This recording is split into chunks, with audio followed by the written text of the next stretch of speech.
আসসালামু আলাইকুম। Welcome to Ruma's ডিমস কিচেন। যে প্রান্ত থেকে বসে আমার ভিডিওটি দেখছো, আশা করছি প্রত্যেকেই ভীষণ ভালো আছো, আলহামদুলিল্লাহ। প্রত্যেককে অনুরোধ রইল আমার ভিডিওটি প্রথম থেকে শেষ পর্যন্ত দেখার। আজকের রেসিপি ফ্রাইড রাইস। তার জন্য বাসমতি চাল 500 গ্রাম আমি ভালো করে ধুয়ে পরিষ্কার করে 15 থেকে 20 মিনিটের জন্য ভিজিয়ে রেখেছি। আর লাল ক্যাপসিকাম, গাজর, হলুদ ক্যাপসিকাম, বরবটি কড়াই, বেবি কর্ন সবগুলোই আমি 1 ইঞ্চি মাপ করেই কেটে রেখেছি।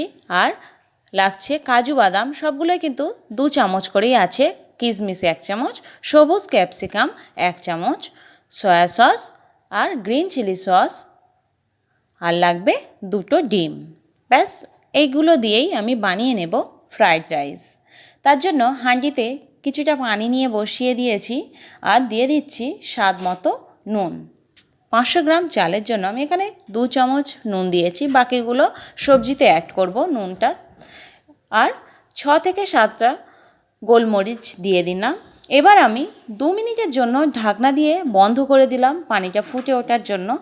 2 মিনিট পর খুলে পানিটা ফুটেও গেছে, এবার আমি চালটা দিয়ে দিচ্ছি।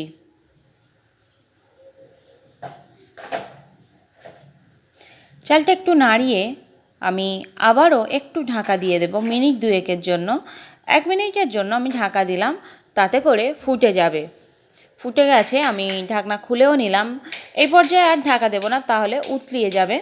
এবার আমি হালকা হাতে একটু নাড়িয়ে নিলাম। চালটা অলমোস্ট হয়ে এসেছে, আর একটু হলেই হয়ে যাবে। 80% কুকড হতে হবে। 80% বলতে পুরোপুরি ভাতটা কুকড করব না, কিছুটা বাকি থাকবে, সেই টাইমটা আমরা নামিয়ে নেব। বাকিটুকু পরের স্টেপে একেবারে কুকড হয়ে যাবে।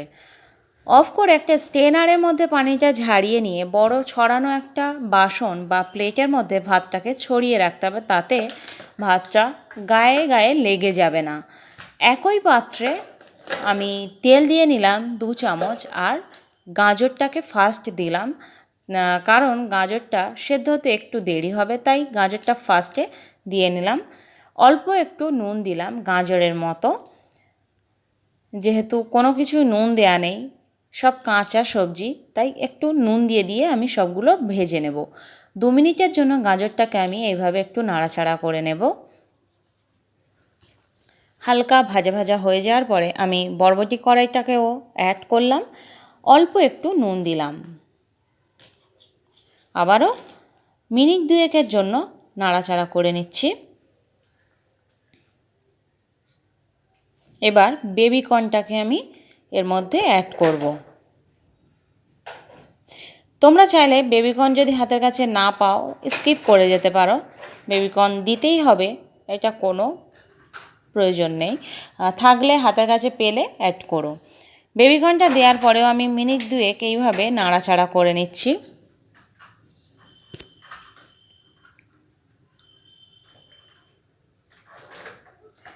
অল্প একটু নুন দিলাম, আবারও ভালোভাবে নাড়িয়ে নিচ্ছি।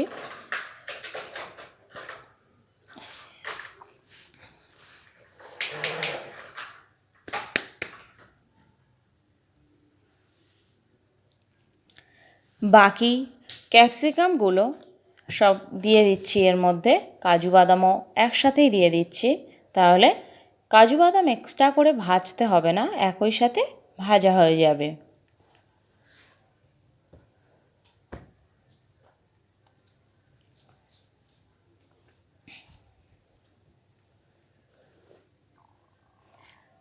গোলমরিচ গুঁড়ো দিয়ে দিলাম হাফ টিস্পুনের মতো, আর দিয়ে দিচ্ছি হাফ টিস্পুন সয়া সস।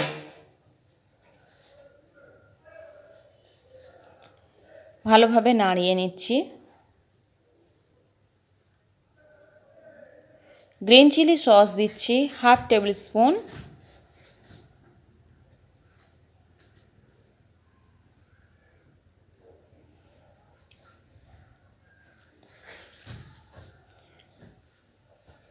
এগুলো একটু সাইড করে নিয়ে একটু তেল দিয়ে নিলাম, আর 2টো ডিম আমি এর মধ্যে দিয়ে দিলাম। তোমরা চাইলে সবজিগুলো ভেজে তুলেও নিতে পারো। আমি সাইড করে দিলাম। ডিমের উপরে গোলমরিচ গুঁড়ো আর নুন ছড়িয়ে দিলাম। ডিমটা একটু হয়ে যাওয়ার পরে আমি এইভাবে খুন্তি দিয়ে টেনে টেনে নিচ্ছি, তাতে করে ডিমটা ভালোভাবে ছড়ানো ভাজা হয়ে যাবে, ঝুড়ি ঝুড়ি হয়ে যাবে। আবার একটু সরিয়ে এইভাবে আমি টেনে টেনে দিচ্ছি। দেখেই বুঝতে পারছো আমি ঠিক কিভাবে ডিমটা ভাজছি। তোমরা চাইলে ডিমটাও আলাদাভাবে ভেজে নিতে পারো। আমি কোনোটাই আলাদাভাবে করলাম না, আমি একই পাত্রে একসাথে আমি করে নিচ্ছি।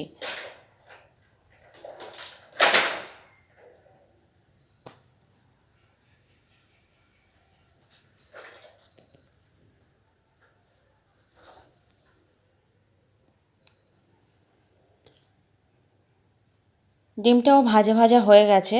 এবার সবজিগুলোর সাথে আমি মিক্স করে নিচ্ছি। ভাতে আমি কোনো কাঁচা লঙ্কা ব্যবহার করিনি, শুধুমাত্র গোলমরিচ ইউজ করেছি। তোমরা চাইলে কাঁচা লঙ্কাও এই পর্যায়ে দিয়ে দিতে পারো, না হলে একেবারে লাস্টেও দিতে পারো। ভেজে রাখা সবজি ডিম আমি তুলে নিলাম। এবার 1 টেবিল স্পুন তেল অ্যাড করে এর মধ্যে ভাত দিয়ে দিচ্ছি। দিয়ে হালকা হাতে 2-4 বার একটু নাড়াচাড়া করে নিচ্ছি। গোলমরিচের গুঁড়ো দিয়ে দিলাম 1/2 টিস্পুনের মতো। আর ভেজে রাখা সবজি ডিম একত্রে দিয়ে এবার আমি ভালোভাবে ভাতের সাথে এটা হালকা হাতে মিক্স করব। ভালো লাগলে অবশ্যই লাইক করো, ভিডিওটি দেখে চলে যেও না, একটা লাইক করো, কমেন্ট করো, আর ফ্রেন্ডস ফ্যামিলি সবাইয়ের সাথে শেয়ার করো। 1 টেবিল স্পুন চিনি দিয়ে আমি ভালোভাবে মিক্স করে নিচ্ছি। তোমরা চাইলে যদি কোনো প্রবলেম থাকে চিনিটা স্কিপ করে যেতে পারো, নতুবা চিনিকে স্কিপ করতে হবে না, টেস্ট আরও বাড়িয়ে দেয়।